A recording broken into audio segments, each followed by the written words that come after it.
दोस्तों नमस्कार।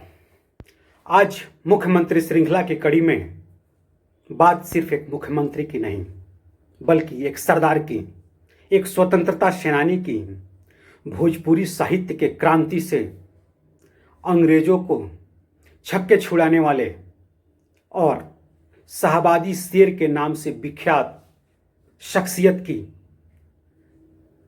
जी हाँ, हम बात कर रहे हैं बिहार के 9वें मुख्यमंत्री श्री हरिहर सिंह की।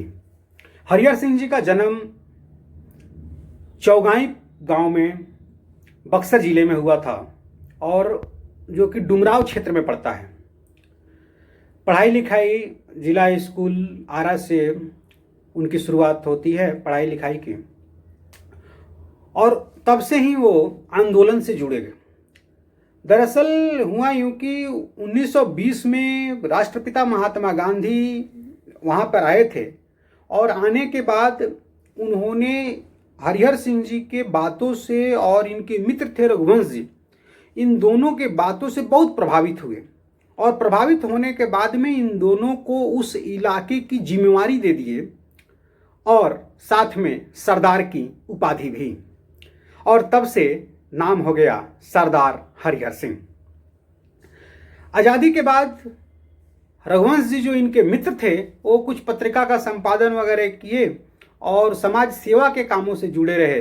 बाद में 1975 के आसपास उनकी मृत्यु हो गई हार्ट अटैक से। लेकिन हरिहर सिंह जी राजनीति में आगे बढ़ते चले गए। 1937 से राजनीति की शुरुआत होती है और सासाराम से विधानसभा की ओर बढ़ते हैं।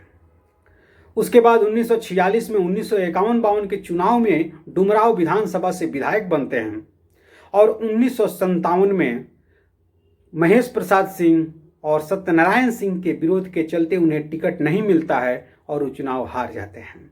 यहाँ पर एक बड़ा दिलचस्प किस्सा है कि चुनाव हारने के बाद तब के मुख्यमंत्री और उस समय के सबसे लोकप्रिय नेता श्रीमान श्री कृष्ण सिंह श्री बाबू, बिहार के श्री, उनके पास जाते हैं और जाके कहते हैं कि आज तक आपको और हमको कोई भी नहीं कहता था कि ये दोनों अलग अलग जाति के हैं, लेकिन हम लोग जीवन के चौथे पन में मृत्यु के करीब जब पहुंच रहे हैं तब आज सबको मालूम हो गया कि आप भूमिहार हैं और मैं राजपूत हूं।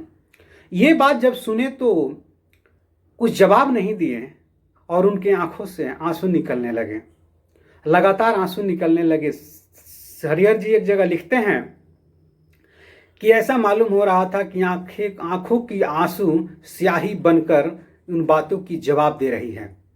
बहरहाल 57 का चुनाव हारते हैं और विधान पार्षद बन जाते हैं, विधान परिषद पहुंचते हैं। 1967 के जो चुनाव हुआ था, आप सबों को पहले हमने बताया था कि वो चुनाव बहुत सारे बिंदु पर हुआ था और कांग्रेस के प्रति देश में बहुत व्यापक विरोध शुरू हो गया था और अकाल भी पड़ा था, युद्ध भी हुआ था, भूखमरी की स्थिति भी थी।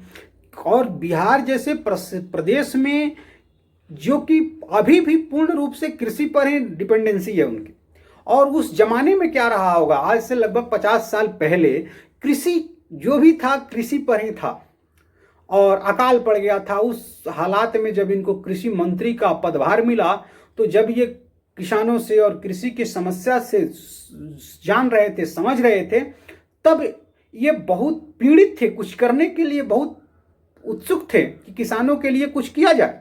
लेकिन सरकारें कैसी चल रही थी 1967 से और आगे तक, वो पिछले कहानी में आपको बताया था, सरकारें काम नहीं कर रही थी, सरकारें सिर्फ बन रही थी जाति के नाम पर, अगड़ों और पिछड़ों की राजनीति के नाम पर सरकारें बन रही थी, सरकारें बिगड़ रही थी, लेकिन सरकारें उस हालात में कुछ करने की स्थिति में नहीं थी। बहरहाल 1968 में राष्ट्रपति शासन लग जाता है, 8 महीने तक राष्ट्रपति शासन रहता है। 1969 में ही मध्यावधि चुनाव होता है और कांग्रेस का ग्राफ और नीचे गिर जाता है और मात्र 118 सीटें कांग्रेस जीतती हैं। किसी भी पार्टी को बहुमत नहीं था। फिर खेल शुरू हुआ वहीं जोड़ तोड़ की राजनीति। एमपी सिंह के भी सहाय गुट के लोगों ने बहुत कुछ किया और इधर उधर व्यवस्था हुआ विधायकों का, और अगुवाई में हरिहर सिंह जी की अगुवाई में सरकार बनी और बिहार को मिला 9वां मुख्यमंत्री, वो भी मात्र 4 महीनों के लिए। तो ये फरवरी 1969 में मुख्यमंत्री की शपथ लेते हैं और कांग्रेस का विघटन जो हुआ था, पिछले एपिसोड में आपको बताया था, कांग्रेस पार्टी को ही बाहर निकाल दिया था। बाद में चुनाव आयोग ने इंदिरा के कांग्रेस को ही असली कांग्रेस माना। उस संदर्भ में ये सभी लोग दूसरे गुट जो थे, कामराज वाले गुट, उसमें चले गए और इनको 4 महीनों में ही बिहार के मुख्यमंत्री की कुर्सी छोड़नी पड़ी। लेकिन जब ये मुख्यमंत्री थे तब इन्होंने वो काम कर दिया जो किसानों की पीड़ा ये कृषि मंत्री रहते समझे थे, और उसके लिए वो कुछ कर नहीं सके थे क्योंकि सरकारें स्टेबल नहीं थी।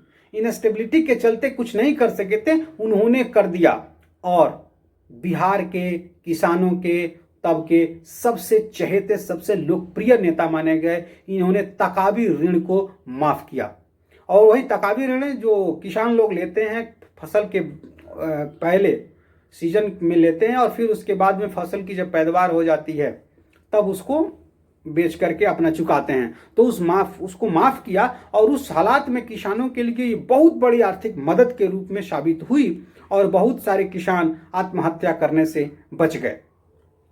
फिर उसके बाद में 1972 ईस्वी में ये चुनाव, 1972 ईस्वी में भी वो विधायक बने और अपने स्वास्थ्य के चलते, उम्र के चलते ये सक्रिय राजनीति से थोड़ा दूर होते गए और 1988 में हम सभी को छोड़ करके इस धरती से चलते चले गए, आगे परलोक धाम को चले गए। इनकी सबसे बड़ी खासियत बात ये थी कि जब ये जाते थे तो किसानों के साथ में बैठ करके ये किसानों की जो वास्तविक समस्या है उसको समझते थे और उसको करने के लिए ये अपने सरकार से, अपने पद से, किसी भी चीज से ये पीछे नहीं रहते थे, कभी संकोच नहीं करते थे, किसान के लिए बहुत हितैषी से। लेकिन आगे की सरकार ने उनके कीर्तिमान को उस तरह से स्थापित नहीं किया ताकि आने वाली पीढ़ी इनको याद कर सके। बहरहाल उस क्षेत्र के नेता हैं ददन पहलवान जी, बहुत चर्चित चेहरे हैं, वो इनके कीर्ति को स्थापित करने के लिए प्रयासरत हैं। हो सकता है कि आने वाले भविष्य में जरूर कुछ ना कुछ देखने को मिलेगा, कुछ हो जाए तो। उस तरह से इनके जीवन में सबसे बड़ी सीख मिलती है आज के राजनेताओं के लिए, आज के नेताओं के लिए, कि 1937 से लेकर के और 1972-75 तक ये राजनीति में रहे, सक्रिय राजनीति में रहे, अच्छे अच्छे पदों पर रहे, लेकिन कभी भी अपनी व्यक्तिगत संपत्ति में इजाफा नहीं हुआ। यहाँ तक कि पुश्तैनी संपत्ति भी बिखरती चली गई और कम होती चली गई, चुनाव दर चुनाव घटती चली गई। इनके परिवार के अमरेंद्र सिंह जी हैं जो डिप्टी स्पीकर भी रह चुके हैं, अभी भी वो बीजेपी के नेता हैं। और इस तरह से इन्होंने अपने लिए कुछ ज़्यादा कुछ बनाया नहीं और जो किया वो किसानों के लिए किया। वहाँ के किसान, हमारे पूर्वज जो थे, वो बहुत खुश हुए होंगे जब ये फैसला इनके तरफ से किया गया था मात्र उस सीमित 4 महीने के कार्यकाल में। बस यही कह सकते हैं कि किसान बहुत कर्जदार रहे, नेता तो ईमानदार रहे। किसानों का कर्ज उतारने वाले नेता हरिहर सिंह सरदार रहे। बहुत बहुत शुक्रिया, बहुत बहुत नमस्कार।